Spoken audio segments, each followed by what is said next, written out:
김우식의 수구벤 토픽 이어가겠습니다. SK증권 영업부 PIB센터 김우식 차장 화상으로 만나보겠습니다. 김 차장님. 네, 안녕하십니까. 안녕하세요. 수급 포인트 뭐를 잡고 계십니까? 시장이 너무 어려워요. 예, 늘 어렵습니다. 아마 나중에 3,000포인트 가도 어려울 겁니다. 자, 수급 포인트는 오늘 환율로 가겠는데요. 환율 하나로 모든 게 다 설명이 되죠. 이 환율 속에 바로 일본과 북한의 이슈가 다 녹아 들어가는 겁니다.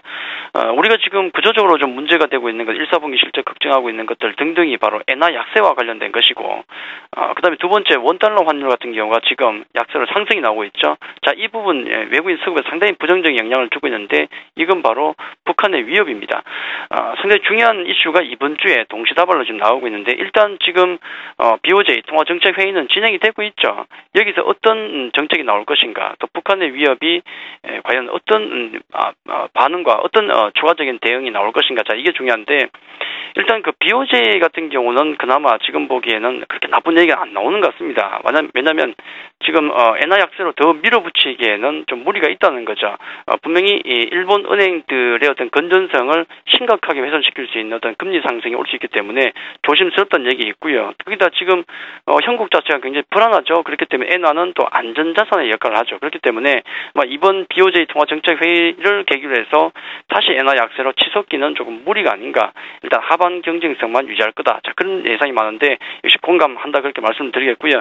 다만 지금 일본보다도 지금 문제가 되는 건 북한입니다. 이것저것 위협을 계속 하는데 우리가 반응이 없으니까 그 강도를 자꾸 높이고 있다는 게 문제가 되고, 심지어는 중국 당국까지도 걱정할 정도로 그 강도가 높아지고 있죠. 자, 이 부분은 우리가 너무 둔감해서도 안 되겠지만은 너무 민감할 필요도 없을 것 같습니다. 오전에 보시면은 너무 불안감을 조성하는 얘기들이 많았죠. 자, 이런 것들은 좀 걸러서 듣자 그렇게 좀 말씀을 드리겠고, 결론적으로 지금 말씀드리고 싶은 것은 제가 4월 들어서 처음에 주제로 가져 나왔던 게 변동성이었죠. 자, 변동성 큰 장이 될 것이라고 말씀드렸는데 분명히 그런 모습을 보여주고 있습니다. 하지만 길게 보면은 분명히 지금 비추세 기간이죠. 비추세 구간이기 때문에 너무 일희일비하지 말자. 그 말씀을 드리겠고, 한 가지만 당부한다 그러면은 이런 변동성 때문에 좋은 종목을 털리는 경우는 없어야 되겠다. 그것만 말씀을 좀 드리고 싶습니다. 말씀 듣고 보니까 그러네요. 사실 이슈가 없어도 우리 시장 얼마나 변동성이 컸습니까? 이래저래 다른 변수들로요. 북한발 리스크 나왔다고 갑자기 또 크게 위축되는 것도 좀 너무 과장될 필요는 없겠다 이런 생각이 드는데요. 그렇더라도 현물 시장에서 외국인 기관의 수급이 나뉘고 있습니다. 대표적으로 자동차만 해도 사고 파는 것이 나뉘고 있는데 외국인 기관 함께 수급 동향 체크해 주십시오. 네, 굉장히 아쉽죠. STX 그룹에 어떤 문제가 한번 발생했었는데 이번엔 또 중요한 시점에 현대차가 돌발 악재가 발생해서 굉장히 아쉽습니다. 자, 외국인들 최근에 제가 계속 말씀드리기를 그동안 매도 규모가 적어졌기 때문에 그나마 다행이다라고 말씀드렸는데 다시 늘어나고 있죠. 분명히 북한 이슈가 부각되는 것 같습니다. 오늘 외국인들 운수 장비, 화학, 전기, 전자, 서비스 등등에서 대부분 업종의 매도가 나오고 있고 금융업종 매수가 조금 들어오는데 글쎄 큰 의미가 있는지 모르겠습니다. 매수 종목을 보니까 약간은 좀 특이점이 있습니다. 기아차가 보이고 있어요. 조금 특이하죠. 자, 신한지주와 KB금융이 있고 또 대우조선해양이 있다는 것도 특이하고요. 자, 코스맥스가 보이는데 전체적인 외국인 흐름 같은 경우는 매도 규모가 규제이기 때문에 일단 북한 이슈가 크게 부각되고 있다 말씀을 드리겠고, 기관들의 수급은 오히려 더 특징적입니다. 일단 양쪽 매수, 양쪽 모두 거래소와 기관들은 코스닥 모두 매수를 하고 있는데 어제 코스닥 대규모 매수를 했죠. 오늘도 140억 매수입니다.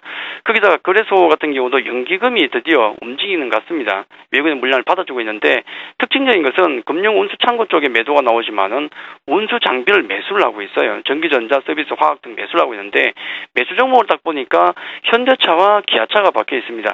우리가 보통 생각할 때 어떤 이런 돌발 악재가 발생하게 되면은 기관들은 가장 먼저 팔았는데 오늘은 현대차, 기아차를 받아주고 있습니다.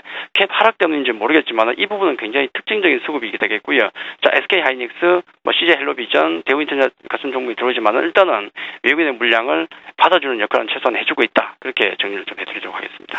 지금까지는 큰 틀에서 그래도 외국인들의 수급에 조금 집중하자라는 전략을 많이 세워주셨는데요. 오늘같이 외국인 기관이 나뉘고 있는 가운데 기관들의 수급에 조금 더 중점적인 말씀 한마디 해주셨습니다. 어떤 투자 전략 갖고 계신지요? 예, 큰 전략 자체는 변한 게 없습니다. 지수 자체가 뭐 1900을 뭐 내려앉아가지고 내려갈 가능성 같은 경우는 좀 낮다 좀 그렇게 좀 보고 있기 때문에 일단 전체적인 흐름은 비추세 구간 속에 여전히 우리가 있기 때문에 너무 과잉 대응은 하지 말자는 말씀을 좀 드리겠고요.